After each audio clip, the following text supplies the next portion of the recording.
Flashback, vous vous souvenez de ce gars? And I appreciate my friends also, my wife and my girlfriend. Il a son excuse, c'est bon. Je parlais de ma fille, je n'ai pas de petite amie. Ma famille sait que c'est ma fille que j'appelle ma petite amie. Bienvenue dans la quotidienne, c'était huis clos hier à Clairefontaine, pas de public, pas de journalistes, et croyez-moi, à part parler ballon, il n'y a pas grand chose à faire à Clairefontaine. Qu'est-ce qu'il y a à voir ici? Des bois. Des bois? Des bois. Eh bien on va s'intéresser aux moins de 20 ans, c'est pas grave. La relève qui prépare la Coupe du Monde en Corée qui débutera le 20 mai. Les petits bleus affrontent le Sénégal ce soir en Bretagne. Dans le cadre du tournoi amical des 4 nations, on vous a concocté un petit peu le 11 type des U20 sans Mbappé qui est avec Léa aujourd'hui. Alors est-ce qu'on peut s'attendre à du lourd dans les années à venir avec cette jeune génération? On file tout de suite poser la question à Julien Ménard qui les suit au quotidien. Il y a une très belle génération qui a été sacrée championne d'Europe l'été dernier, chez moins de 19 ans. Jean-Kévin Augustin notamment, Maxime Lopez qui a rejoint cette équipe, Amin Harit, des joueurs qui jouent déjà en Ligue 1, Olivier Boscagli. Donc vraiment oui, une belle génération.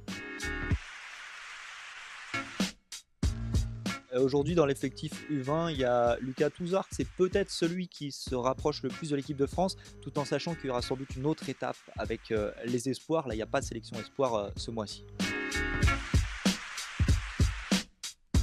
Évidemment, la présence ou non de Kylian Mbappé va aussi conditionner beaucoup de choses. Ce sera la star de cette équipe s'il est là.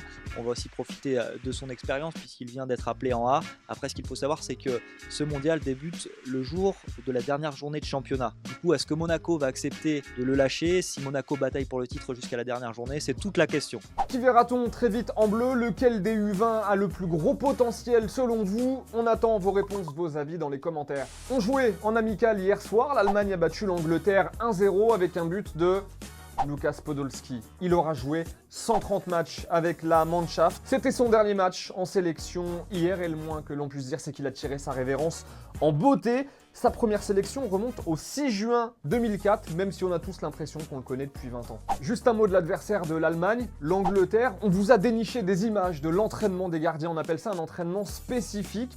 C'est Joe Hart et ses copains qui bossent à l'entraînement du lourd.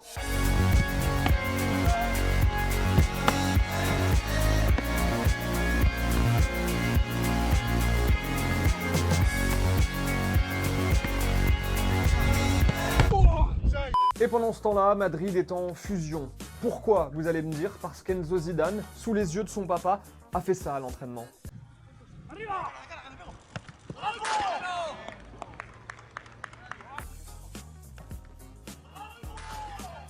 Ouais, enfin, on en reçoit 100 par semaine des comme ça pour le fast-food, hein. 100.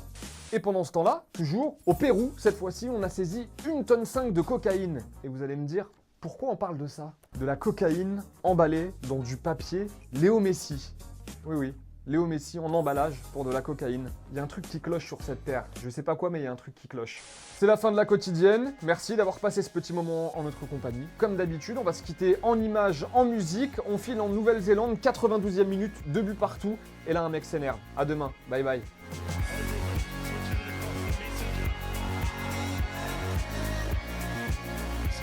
Inside.